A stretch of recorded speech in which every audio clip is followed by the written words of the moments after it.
ഈ ദൃശ്യങ്ങളിൽ കാണുന്നത് പോലെ തന്നെ ഒരു KSRTC ബസ് ഈ ഒരു ഭാഗത്തേക്ക് നിർത്തിയിരിക്കുകയായിരുന്നു. രണ്ടാമത് ഇതേപോലെ ഒരു പ്രൈവറ്റ് ബസ് ഇവിടെ നിൽക്കുകയായിരുന്നു സിഗ്നലിൽ നിന്ന്. ആ സമയത്താണ് ഈ ഒരു തീവ്ര ലൈൻ ക്രോസ് ചെയ്തുകൊണ്ട് ഒരാൾ ഈ ഭാഗത്തേക്ക് കയറി വരുന്നത്. ഈ രണ്ടുപേരും കയറി വരുന്ന സമയത്ത് ഈ KSRTC ബസ്സിനെ മറികടന്നെത്തിയ പ്രൈവറ്റ് ബസ്സിൻ്റെ ഇടയിൽപ്പെട്ടാണ് ഇയാൾ ഞെരിഞ്ഞമർന്ന് മരിച്ചത്. ഉച്ചയ്ക്ക് 1:30 കൂടിയാണ് ഈ ഒരു സംഭവം. കേരള ബാങ്കിലെ ജീവനക്കാരനായിട്ടുള്ള കൊല്ലം സ്വദേശി ഉല്ലാസാണ് ഇത്തരത്തിൽ 2 ബസ്സുകൾക്കിടയിൽപ്പെട്ട് ഞെരിഞ്ഞമർന്ന മരണം സംഭവിച്ചത്.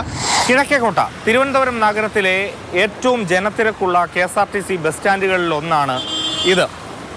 ഇവിടെ വെച്ചാണ് പ്രൈവറ്റ് ബസ്സിൻ്റെ മത്സര ഓട്ടത്തിൽ ഒരാൾക്ക് ജീവൻ നഷ്ടമായത്.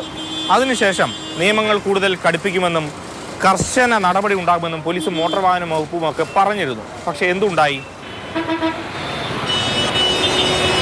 ഒരു മാറ്റവുമില്ലെന്ന് മാത്രമല്ല, ഇവിടെ പ്രൈവറ്റ് ബസ്സുകാരുടെ തന്നിഷ്ടമാണ് ഇതുപോലെ. മറ്റു വാഹനങ്ങൾക്ക് തടസ്സം സൃഷ്ടിച്ച് ബസ്സുകൾ തോന്നുംപടിയാണ് റോഡിൽ നിർത്തുന്നതും ആളെ കയറ്റുന്നതും.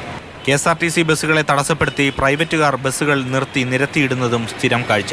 നിരത്ത് പകുതിയും സ്വന്തമാണെന്ന് നടിച്ച് ഈ ബസ് അരമണിക്കൂറോളമാണ് റോഡിൽ ഉണ്ടായിരുന്നത്. കുഞ്ഞിനെ കൊണ്ട് വണ്ടി പിടിക്കാൻ വലിയ ബുദ്ധിമുട്ടാണ്. വണ്ടി നമുക്ക് സമയത്ത് എടുത്തുകൊണ്ട് പോകാനൊന്നും പറ്റത്തില്ല. വലിയ പ്രശ്നം തന്നെയാണ്. ഈ ആൾക്കാരുടെ ഇടയ്ക്ക് ഇറങ്ങി നിൽക്കുമ്പോഴൊക്കെ വലിയ ഡേഞ്ചർ കേസ് തന്നെയാണ്. അത് ഇവർ മാറ്റി തരാതെ ഇവർ ഇട്ടുകൊണ്ട് നമ്മൾ തന്നെ എന്ത് ചെയ്യാൻ പറ്റും? ഒന്നും ചെയ്യാൻ പറ്റില്ല. ഇവർ സ്ഥിരം ഇങ്ങനെ 10, 15, 20, 3 അരമണിക്കൂർ കൂടുതലിടുന്ന വണ്ടിയുള്ളവരുണ്ട്. പ്രൈവറ്റ് ബസ്സുകാർ മാത്രമല്ല ഇവിടെ നിയമം കാറ്റിൽ പറത്തിപ്പായുന്നത്.